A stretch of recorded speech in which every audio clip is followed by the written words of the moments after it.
বিশ্ব ফুটবলের দামামা বাজতে বাকি আর একটি প্রহর। ফার্মিন লোপেজ কিংবা হুগো একিতেকের মতো বেশ কয়েকজন খেলোয়াড়কে ছাড়াই এবারের আসর শুরু হবে। তবে প্রতিভাবান খেলোয়াড়দের সংখ্যাও যে কম নয়। যত বেশি প্রতিভা তত বেশি যেন মূল্য। 2026 ফিফা বিশ্বকাপে অংশগ্রহণকারী খেলোয়াড়দের নিয়ে সবচেয়ে মূল্যবান একাদশ গঠন করা হয়েছে এবারের বিশ্বকাপে। এ একাদশে গোলবার সামলানোর দায়িত্বে জুয়ান গার্সিয়া। স্পেনের এই তারকা খেলেন বার্সেলোনার হয়ে। ট্রান্সফার মার্কেট অনুযায়ী তার দাম 638 কোটি টাকা।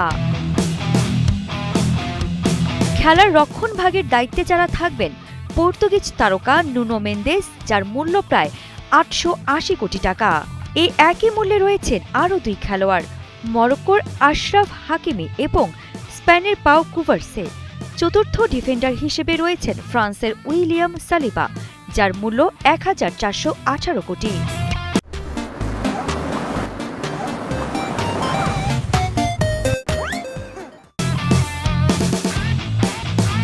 মধ্য মাঠের কথা তুললেই নাম আসবে ভিতিনহা, পেদ্রি এবং নাভার্সের। পর্তুগিজ ফুটবলার ভিতিনহা এবং জোয়াও নাভার্সের মূল্য 1541 কোটি। 23 বছর বয়সী স্পেন তারকা পেদ্রির বাজার মূল্য 2127 কোটি টাকা।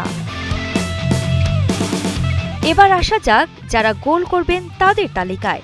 ফ্রান্সের গতিময় ফুটবলার কিলিয়ান এমবাপ্পে, যিনি খেলেন রিয়াল মাদ্রিদের সাদা জার্সি গায়ে, তার মূল্য 2552 কোটি। নরওয়েজীয় গোল মেশিন আর্লিং ব্রাউট হালান্ডের মূল্য 2836 কোটি। একই মূল্যে রয়েছেন বর্তমান সময়ের বিস্ময় বালক লামিন ইয়ামাল। পরিশেষে বলা যায়, আধুনিক ক্রীড়া বিশ্বে দামি খেলোয়াড়দের পেছনে বিপুল অর্থ বিনিয়োগ কেবল মাঠের শক্তির লড়াই নয়, বরং এটি ক্লাবগুলোর একটি বড় বাণিজ্যিক কৌশলও বটে। কিলিয়ান এমবাপ্পে বা তরুণ লামিন ইয়ামালের মতো তারকাদের পেছনে যে আকাশছোঁয়া ট্রান্সফার ফি ও পারিশ্রমিক খরচ করা হয়, তা স্পন্সরশিপ ও ব্র্যান্ড ভ্যালুর মাধ্যমে দ্রুতই উসুল করে নেয় দলগুলো।